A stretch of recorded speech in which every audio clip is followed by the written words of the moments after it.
Chris Tucker, you're my favorite. Can I keep the award for a couple of days? Yeah, we gotta share it. No, we have to share it. Where I'm staying at the Neverland? Yeah, anywhere you want to stay. All right. I'm in cabin number 3. Okay. I was sickened by the standing ovation. I felt like Hollywood is just spineless, en masse.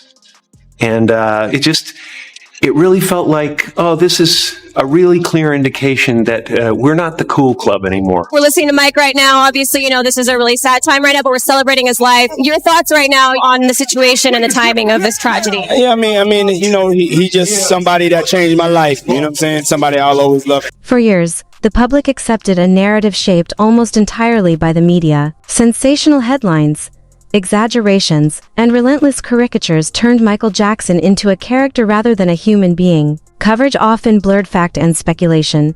And the more shocking the story, the faster it spread. Tabloids paid large sums for leaked material, unverified claims, and sensational interviews, fueling a cycle of profit-driven storytelling that overshadowed due process. When Michael passed away in 2009, the shock wasn't limited to his fans. Many people close to him stepped back from the spotlight, worn down by the same media machine that had followed him for decades. Chris Tucker, once one of Hollywood's biggest comedic stars, chose years of near-complete privacy. Jim Carrey, another major figure in entertainment, began openly criticizing the industry's power structures and the pressure it places on public figures.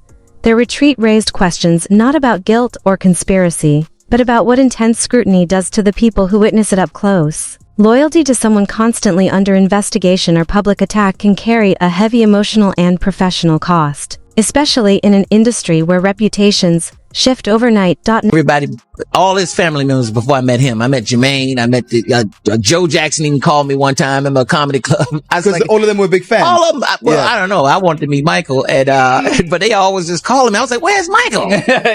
Call me with Michael on the other line." I want to hear from you. Yeah, him probably hearing about, and we got on the phone with each other one time. Yeah, and he told me he was performing. He was doing his album in New York, and I was doing Rush Hour 2 in Vegas. Yeah, and he said, "When you're through, just come to New York and we can meet." And you know, it's great. I'm a big fan. And I'm like, I'm a big fan, Mike. You don't understand. He's like, whenever you're done, let's get together. But I spent a lot of money to see Michael. Really? Yeah, because I took a private plane to New York. Took a private plane to New York because Michael told me, you know, when you finish Rush Hour, come see it. So I knew he was there. I called him before I went because I was going there for something else. Yeah. And I kept leaving a message. Michael, I'm in New York. If you're around, I'd love to see you.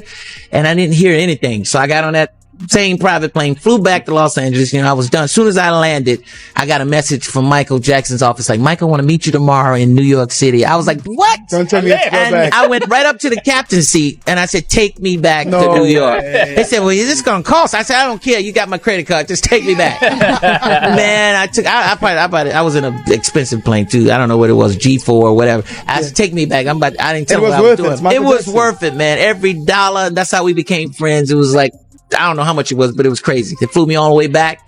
The guy said, cool. Pilots went right back up in the air. They had enough time. They could fly some more. So that's how I met Mike. Was he really as giving as everybody says he was? Oh yeah, he was. Cause he was like, anytime that I wanted to go to Neverland, like, you know, I would just call him, Michael, I want to come up to Neverland. He said, of course, shoot, come on up. I'm not there. I'm in Russia, but go on up. The chefs are still there and everybody's there. Go.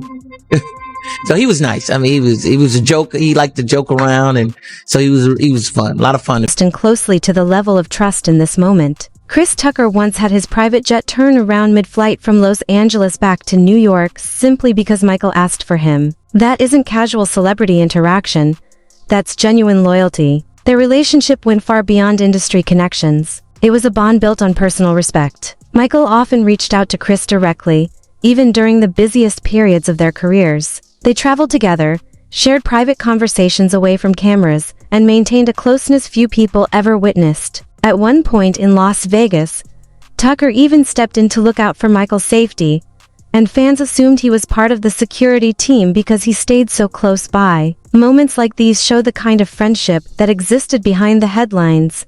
A quiet brotherhood in an industry known for distance. Perform with Chris Tucker and Usher on Rock My World was a lot of fun. It was kind of spontaneous. I'm on stage singing, and suddenly Usher comes up dancing, and it was surprising and a lot of fun. I really think he's a wonderful performer, Usher. And Chris Tucker, who I consider to be one of the funniest men alive, was wonderful to work with. And I just really think he's a wonderful human being. He's a friend of mine now. Michelle had his own nickname for Chris. He called him Christmas, a small inside joke that only the two of them really got. Details like that show how personal their bond was. This wasn't a surface-level connection built on fame or industry convenience. It was a friendship grounded in trust and shared experiences. Both men knew what it felt like to live under intense public scrutiny, and that understanding created a closeness few people could ever replicate. Their relationship was real, steady, and far deeper than anything the entertainment world typically produces. It's really picky. A lot of movies came my way, and a lot of them I just wasn't interested in. I was hoping something would come and be out of the box from what I've normally done, but I didn't find it. You'll be around longer if you don't do any and everything for money. Doing cool little roles is more important than starring in a big movie that's just not that good. Oh, they all think Chris is crazy. He won't jump at an open checkbook. And people out here get frustrated. Chris is picky. They get impatient when they can't get him in their lousy scripts.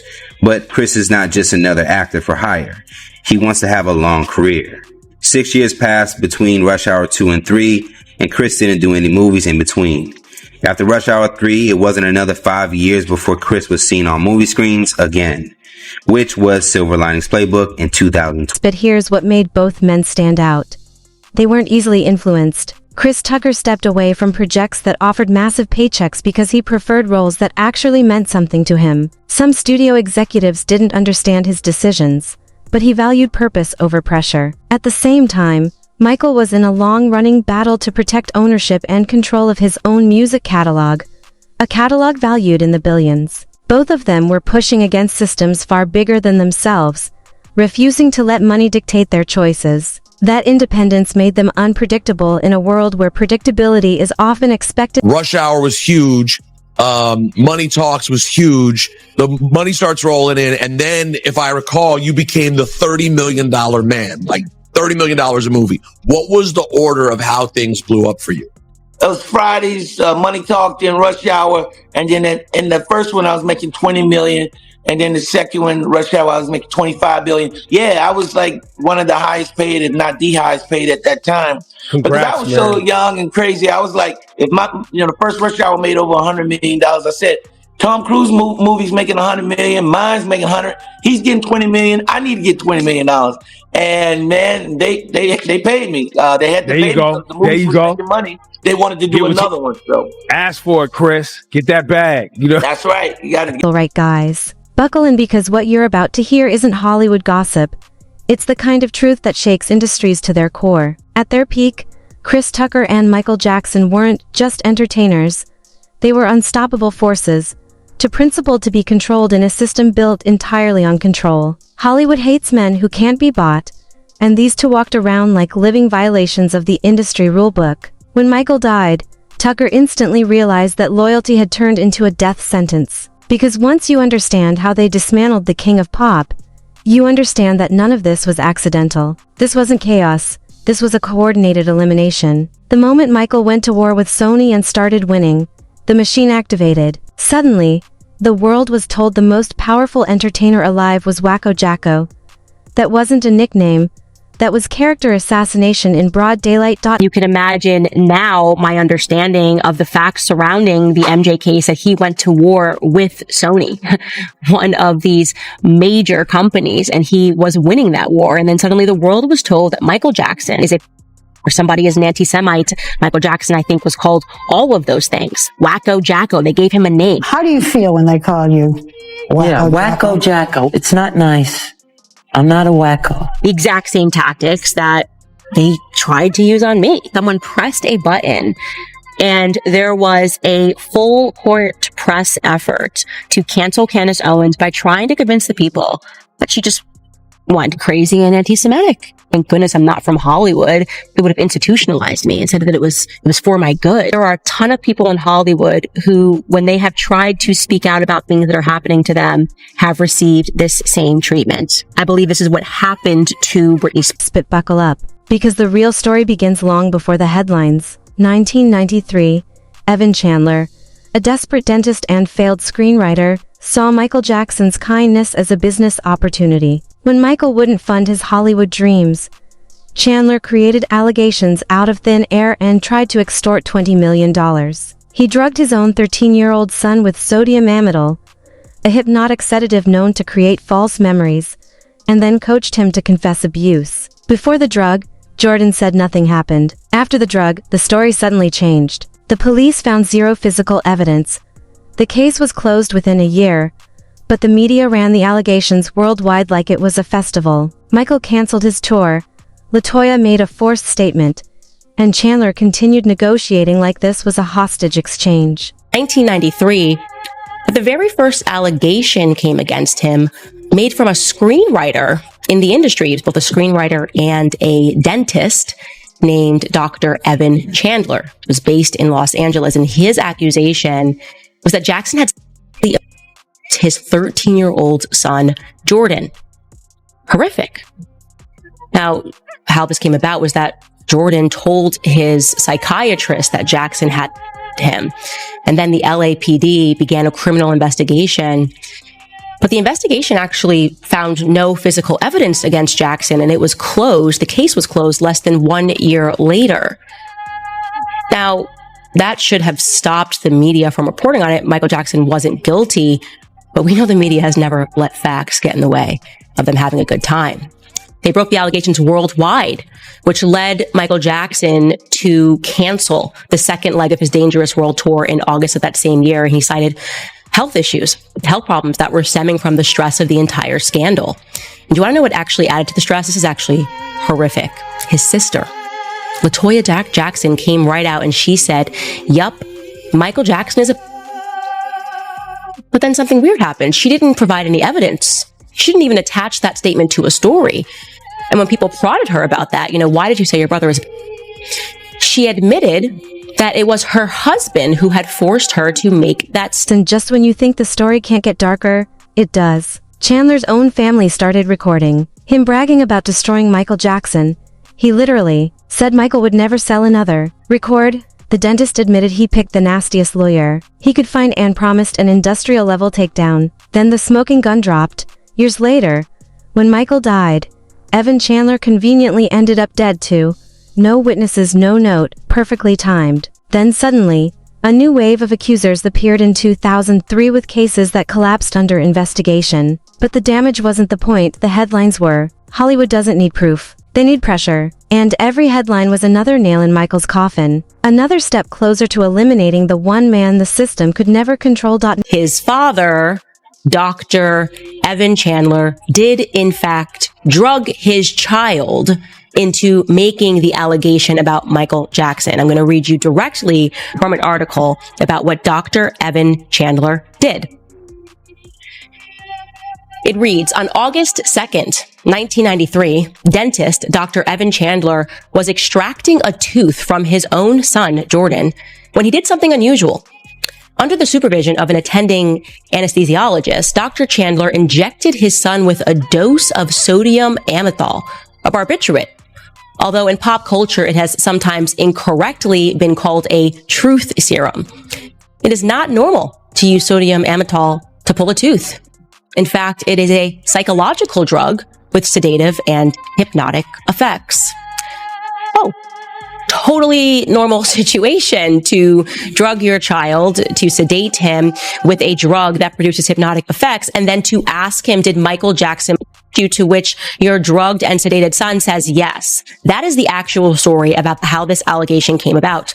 And once his son said yes, and he recorded that, Evan Chandler then demanded $20 million privately from Michael Jackson. He didn't go to the cops. He went to a lawyer. He said, I won't make this public if you give me $20 million. If you don't give me $20 million, I'm going to make it public. And Michael Jackson told him to kick rocks, allegedly. And then he had his lawyer go back and say, okay, what about if it's just $1 million? And by the way, at this point, it says that his lawyer was like, hey, man, but like, you know, if your son was maybe go to the cops, right? Like, don't just have me negotiating with the king of pop. Like, you should go to the cops. And he's like, you just keep negotiating. Unbelievably. And during this time, he took his son to a psychiatrist. We love psychiatrists on this show. And he made his son describe graphic details of what Jackson had done to him, but didn't do to any of the other boys who were also present for the sleepovers.